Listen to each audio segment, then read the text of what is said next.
Hi guys, this is Chetna and you're watching Chetna Speaks. So in today's video we are going to talk about the अरे यार अटक गई ना English में। अब शायद आप लोग को लगेगा कि अरे इसे तो इंग्लिश नहीं आती और कहीं ये मेरी बेइज्जती तो नहीं। हाँ शायद। तो अभी तक तो आप समझ ही गए होंगे कि today's video is all about Indians and their obsession for English और क्यों इंडियंस को हिंदी से ज़्यादा इंग्लिश से प्यार है। तो वीडियो को पूरा देखिएगा और बिल्कुल भी स्किप मत कीजिएगा क्योंकि आगे आपको बहुत सारी रिलेटेबल चीज़ें मिलेंगी। अब ये बात तो सच है कि हिंदुस्तानी होने के बावजूद यहाँ के लोगों पर हिंदी का नहीं बल्कि इंग्लिश का जुनून सवार है। तभी तो ज़्यादातर माँ बाप ये चाहते हैं कि उनके बच्चे गवर्नमेंट स्कूल में नहीं पर कॉन्वेंट स्कूल में पढ़े और भले ही उनकी इनकम कितनी कम हो पर वो अपना हार्ट टू हार्ट ट्राई करते हैं कि उनका बच्चा कॉन्वेंट स्कूल में ही जाए और उनके बच्चे को मैथ्स या साइंस आए ना आए पर अंग्रेजी के 2-4 शब्द बोलने और समझने ज़रूर आ जाएं। आपने अक्सर देखा होगा कि ये ज़रा से 12-14 साल के बच्चे अपने इंस्टाग्राम का बायो हो, फोटोज़ का कैप्शन हो या स्टोरी का टेक्स्ट हर कुछ एकदम भारी अंग्रेजी में लिख देते हैं, ये शो ऑफ करने के लिए कि हम कूल हैं और हमें अंग्रेजी आती है। अब ये किसी एक इंडिविजुअल के ऊपर नहीं है पर पूरे इंडिया में कॉमन है। अंग्रेजी बोलने आने पर आप भी शो ऑफ करते हो और मैं भी। सुन के बहुत अजीब सा लगता है कि कैसे हम अपने देश में रह करके हमें अपनी लैंग्वेज बोलने में शर्म आती है और एक बाहर से आई हुई लैंग्वेज को बोलने में प्राउड फील होता है। इंग्लिश सीखने या इंग्लिश बोलने से कोई प्रॉब्लम नहीं है पर प्रॉब्लम है हिंदी और इंग्लिश के बीच में किए जाने वाले डिस्क्रिमिनेशन से। प्रॉब्लम है इंग्लिश के बेसिस पे हाई क्लास और लो क्लास किए जाने से। अगर हमारे सामने कोई अच्छी खासी और हाई लेवल इंग्लिश में बात करता है तो हमारे मन में ये बात खुद से आ जाती है कि अरे ये अच्छी इंग्लिश में बात कर रहे हैं तो इसका स्टैंडर्ड थोड़ा हाई है।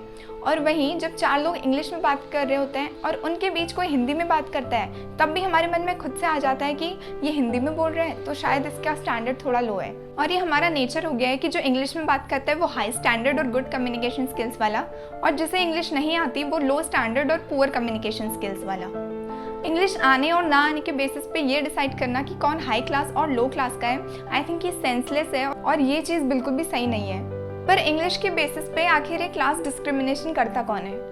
तो वह है आप और हम यानी कि सोसाइटी। अब सेलिब्रिटीज से लेकर के शहरों में रहने वाले नॉर्मल लोगों तक हर किसी को इंग्लिश आती है और लोग इंग्लिश सीख भी रहे हैं और जिन्हें नहीं आती शहर में रहने के बावजूद तो वो नेटफ्लिक्स की सीरीज देखकर सीख ही जाएंगे। बाकी इंडिया के अलग अलग स्टेट्स में जो बिल्कुल विलेज एरिया है वहाँ इंग्लिश इतनी पॉपुलराइज्ड नहीं है पर बच्चों को वहाँ भी इंग्लिश सीखने का शौक है और आने वाले टाइम में वो भी इंग्लिश सीख ही जाएंगे। अपनी लैंग्वेज को छोड़ करके बाहर से आई हुई लैंग्वेज के पीछे भागने का क्रेज़ इतना ज़्यादा बढ़ चुका है कि कुछ लोग हिंदी के बीच में obviously, by the way, you know what जैसे वर्ड्स ऐड करके ये प्रूव करते हैं कि हम बिल्कुल भी गए गुजरे नहीं हैं, थोड़ा बहुत इंग्लिश हमें भी आती है। कॉन्वेंट स्कूल में पढ़ने वाले छोटे बच्चों को 30 से ऊपर हिंदी में काउंटिंग्स नहीं आती।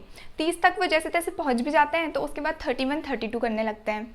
कॉन्वेंट स्कूल में हिंदी बोलने पर फाइन चार्ज किया जाता है और फिर पेरेंट्स हो, बच्चे हो या चाहे स्कूल एडमिनिस्ट्रेशन इस चीज़ को फ्लॉन्ट करते हैं कि हमारे स्कूल में हिंदी बोलना सख्त मना है और हिंदी बोलने में हम फाइन चार्ज करते हैं। लेकिन आखिर इंग्लिश इतनी इम्पॉर्टेंट है क्यों? अब वैसे देखा जाए तो अब तो लोगों को लगता है कि अगर हम इंग्लिश बोलेंगे तो हम कूल दिखेंगे, इसीलिए ज़्यादा से ज़्यादा लोग इंग्लिश सीखा करते हैं।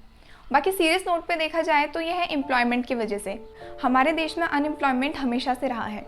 देश की पॉपुलेशन ज़्यादा है और जॉब्स कम, जिसकी वजह से अनएम्प्लॉयमेंट पहले भी था, अब भी है और शायद आगे भी रहेगा। और जब अपने देश में एम्प्लॉयमेंट नहीं मिलता, अपने देश में काम नहीं मिलता तो देश का यूथ बाहर की कंपनीज़ में डिपेंडेंट हो जाता है एम्प्लॉयमेंट के लिए। आपने अभी भी देखा होगा कि आपके आस पड़ोस में आपके जानने वाले बाहर की कंपनीज़ में काम करते हैं। अब अगर कोई बाहर की कंपनीज़ में काम कर रहा है तो वहाँ पे कम्युनिकेशन की दिक्कत आती है। हम अपनी रीजनल लैंग्वेज या फिर हिंदी या फिर मराठी, गुजराती इन सब भाषाओं में बात नहीं कर सकते क्योंकि वो तो पॉसिबल नहीं है ना। बाहर की कंपनीज़ को हमारी लैंग्वेज की कोई नॉलेज नहीं होती है तो यहाँ पे कम्युनिकेशन के लिए काम आती है इंग्लिश। अब क्योंकि एक इंग्लिश ग्लोबल लैंग्वेज है और ब्रिटिशर्स की वजह से इंग्लिश पूरी दुनिया में फैली हुई है तो बाहर की कंट्रीज़ को भी इंग्लिश की नॉलेज होती है और हमें भी इंग्लिश की नॉलेज है तो इससे दोनों के बीच में कम्युनिकेशन बहुत ही आराम से हो जाता है। तो अगर आपको एक अच्छी कंपनी में काम करना है तो अब आपको इंग्लिश आना ज़रूरी है। ट्रेड हो या फिर कोई भी बिजनेस, हर चीज़ अब ग्लोबली होती है तो बाहर के लोग उसमें इन्वॉल्व होते ही हैं, इसीलिए हर कंपनी अब इंग्लिश डिमांड करती है। अगर आपको किसी भी अच्छी खासी कंपनी में जॉब करनी है तो आपकी ग्रेड्स, आपके परसेंटेज और आपके मार्क्स से ज़्यादा ये चीज़ मैटर करती है आप कितनी फ्लुएंटली इंग्लिश बोल लेते हैं और आप इंग्लिश में कितने अच्छे हैं। पेरेंट्स और स्कूल्स यही चाहेंगे कि उनके बच्चों का फ्यूचर ब्राइट हो और अब ब्राइट फ्यूचर के लिए इंग्लिश आना बहुत ज़रूरी है। इसीलिए पेरेंट्स और स्कूल्स बच्चों के इंग्लिश सीखने पर ज़्यादा फोकस करते हैं। ठीक है अगर हम इंग्लिश सीख रहे हैं तो, क्योंकि इंग्लिश अब अपनी प्रोफेशनल लाइफ में ग्रोथ करने के लिए बहुत ज़रूरी है। पर इंग्लिश सीखने का मतलब ये नहीं है कि हम अपनी लैंग्वेज को कम समझ रहे हैं और अपनी लैंग्वेज को हम नीचा समझ रहे हैं। अगर हम कह रहे हैं कि वी लव आवर कंट्री, तो इसका मतलब ये होना चाहिए कि हमें अपनी भाषा से भी प्यार है और हमें प्राउड फील करना चाहिए कि हम हिंदुस्तानी हैं और हिंदी हमारी लैंग्वेज है। द लास्ट लेसन करके एक चैप्टर है क्लास 12th इंग्लिश में, जिसमें दिखाया गया है कि फ्रांस के लोगों के मन में अपनी लैंग्वेज के लिए कितना प्यार और कितना सम्मान है।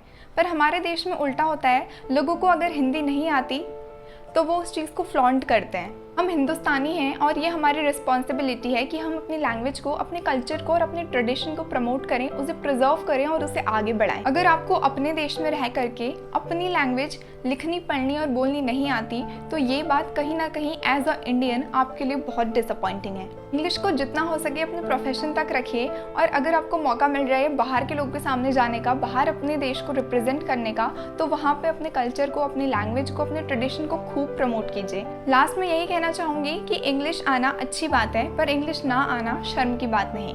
हम हिंदुस्तानी हैं and we should be proud of Hindi. Video अच्छा लगा तो वीडियो को ज़रूर लाइक कीजिए। पूरी वीडियो में कहीं भी आपको ऐसा लगा कि ये चीज़ रिलेटेबल है और ये सही कह रही है तो कमेंट करके ज़रूर बताइए। बाकी मोर इन्फॉर्मेटिव और नॉलेजफुल वीडियोस के लिए चैनल को ज़रूर सब्सक्राइब कीजिए। Thank you.